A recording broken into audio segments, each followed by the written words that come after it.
How would you know a good person from a bad one? Paano mo malalaman sino yung mabuting tao dun sa masama? Ito po yung gusto kong tandaan nyo. A bad person is like a drum. Ang masamang tao para yang tambol. Pag malayo ka sa kanya, ang tambol, magandang pinapakinggan. Di po ba? Pero lapitan mo yung drum, yung tambol, ano mangyayari sa tenga nyo? Sasakit. Ganyan po yung mga masasamang tao. Sa pagkatagal-tagal, bigyan mo ng oras at panahon. Pag na-expose ka sa kanila, pag nakakasama mo sila, imbis na gumiginhawa ang buhay mo, humihirap. At hindi ba, sabi din po ni San Pablo, ang taong walang pagmamahal ay parang isang gong, isang tambol, na kung saan maingay, pero dahil walang pagmamahal, walang kahulugan, walang kabuluhan yung kanyang ginagawa, yung kanyang sinasabi.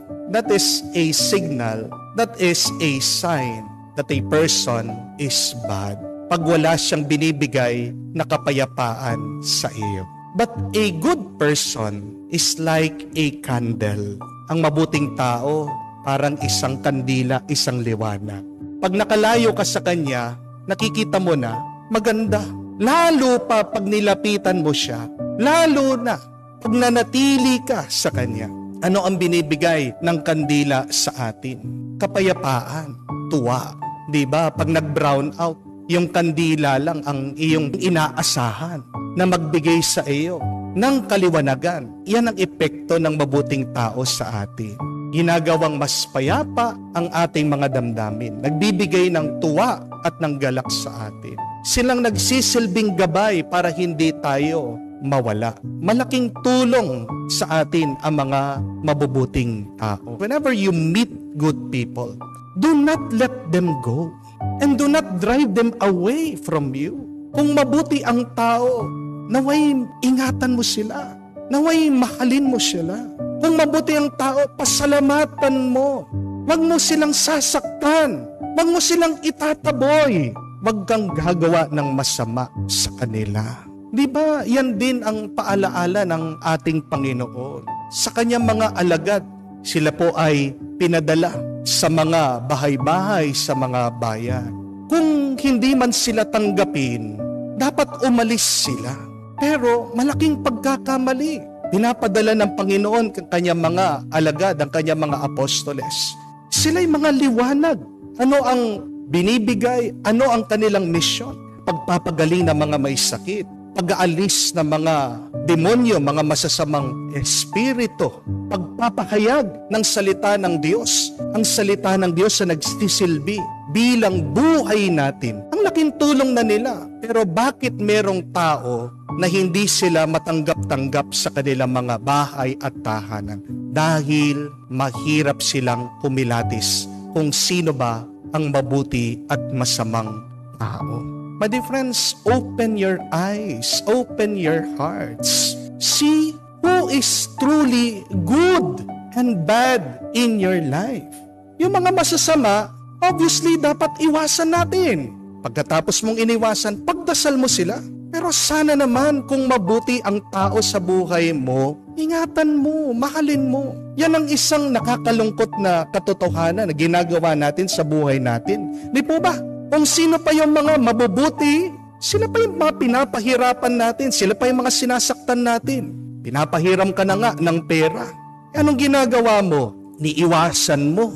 Umisang pa nga, nagagalit ka pag naniningil na sa iyo. Sana magpakumbaba ka naman. Appreciate mo. Hindi naman lahat ng tao nagpapautang sa iyo. Di po ba? O kaya, pagkabuti-buti ng asawa mo, pagkasipag-sipa, nagagawa mo pang pagtaksilan siya. Nagagawa mo pang maghanap ng pinagpapalit mo siya. Alam niyo po, nararanasan ko po ito sa mga nagka-counseling sa akin. Meron din po mga lalaki, tapat sa kanilang mga asawa. Yung mga babae, nagkaroon pa ng lakas na loob na palit sila. Kahit na lalaki po sila, alam nyo, umiiyak. Kala po natin na yung mga lalaki, walang emosyon. Mga malalakas, matatatag. Pero alam nyo, masakit. Napakasakit. Pag ikaw ay pinagtaksilan, pag ikaw ay pinagpalit. Pero yun yung nakakalungkot. Napakatagal na panahon. Very faithful. Pero isang idlap kayang ipagpalit sa iba. O kaya naman, nakakalungkot din na naririnig sa mga magulang na nilalabanan sila ng kanilang mga anak. Hindi man maalaala ng bata yung sakripisyo ng isang ina na ginagawa para palakihin siya. Alam niyo po yung mga bakterya, dumarami yan, mabilis. Pero pag nanganak ang bakterya, hindi naman dinadamitan yan. Di po ba? Pag nanganak ang bakterya, hindi naman pinapakain yung anak niya. Di po ba? Ganyan din po sa hayop.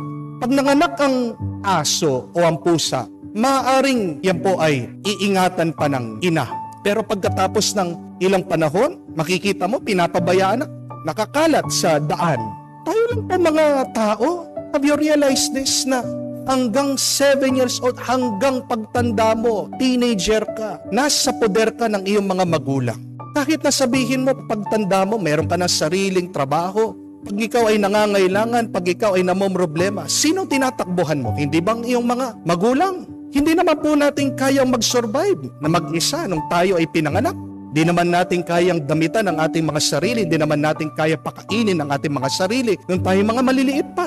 Pero nasa ng utang na loob natin, pagtanda natin, di man natin maalaala ang ating mga magulang pag sila ay may sakit na. O pag meron silang sinabi na hindi natin gusto, agad tayong nakasagot lumalaban sa kanila. Nakakalungkot. What should we do with those people who are good to us? Let us appreciate their goodness. Let us take care of them. Let us thank God for them. Have you thanked the Lord for the good people in your life? Mga mabubuting tao, yan yung mga nagsilbing liwanag sa iyong buhay. Kaya nga, naiwasan mong mawala at masaktan sa buhay. Napakagandang dasal nun na sinulat ni San Pablo. I thank God whenever I think of you. And whenever I think of you with joy. Sana pagkasama natin ang mga mabubuting tao, natutuwa tayo, nagagalak tayo. Sila ang mga regalo ng Diyos sa ating buhay.